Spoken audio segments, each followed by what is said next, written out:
King Williamstown, Port Elizabeth, Queenstown, East London, and Grahamstown are all names of places with European origin, but are however located in South Africa.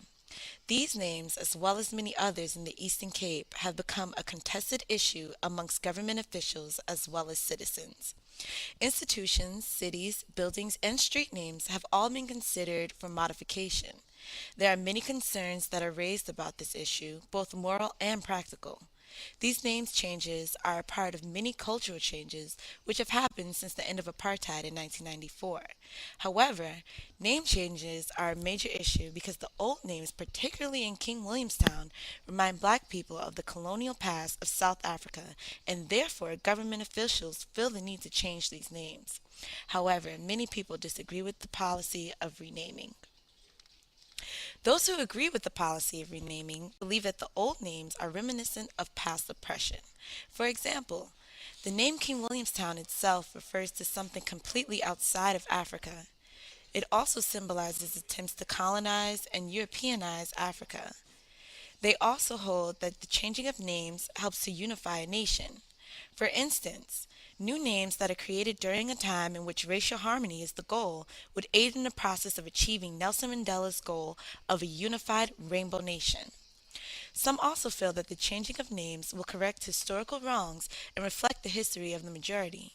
In other words, the old names were symbols of black oppression. The new names, however, would reflect the history of the majority of South African people, African names for an African country.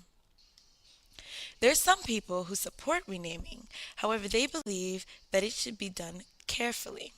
Samilo Hootboom, the senior manager of culture at the Eastern Cape Department of Sport, Art, Culture, and Recreation, feels that We must not do a wholesale kind of change. That's a consultative process. But you must not change something if it doesn't need change.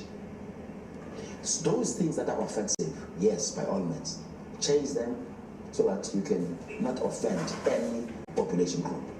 I don't believe in a wholesale changing. You must only fix what needs to be fixed.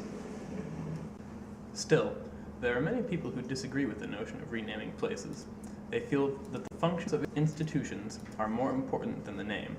Furthermore, they believe that the government should make sure they can take care of people in hospitals and properly educate students before they work to change the names of buildings.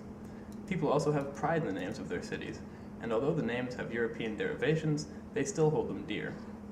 Although old names represent the old regime, many South Africans have come to terms with the fact that the old names are simply part of their heritage, regardless of what they stand for. It also creates problems for tourism, because some indigenous names are not easy to pronounce. Overall, many people agree that the changing of cities and institutions is a complete waste of money, which could go to more important concerns such as job creation, fixing healthcare, education, lowering crime, and building homes. Along with this, some people also argue that there would be more problems created than solutions. For example, maps having to be changed, and businesses having to change addresses on letterheads and business cards.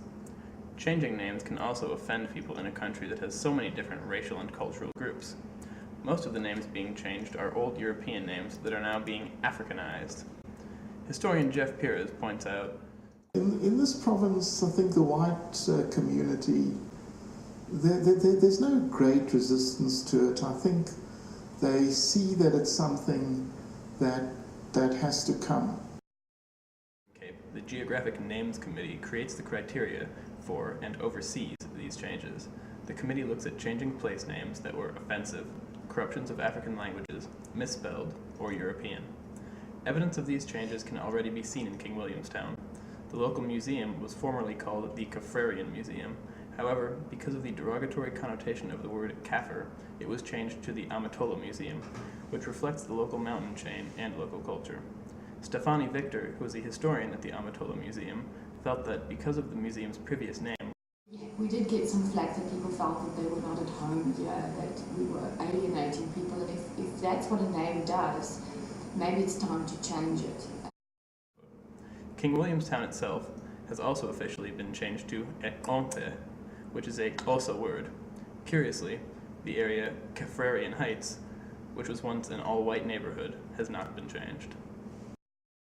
Most people do not seem to support the changing of city and institutions' names due to practical concerns such as cost and confusion.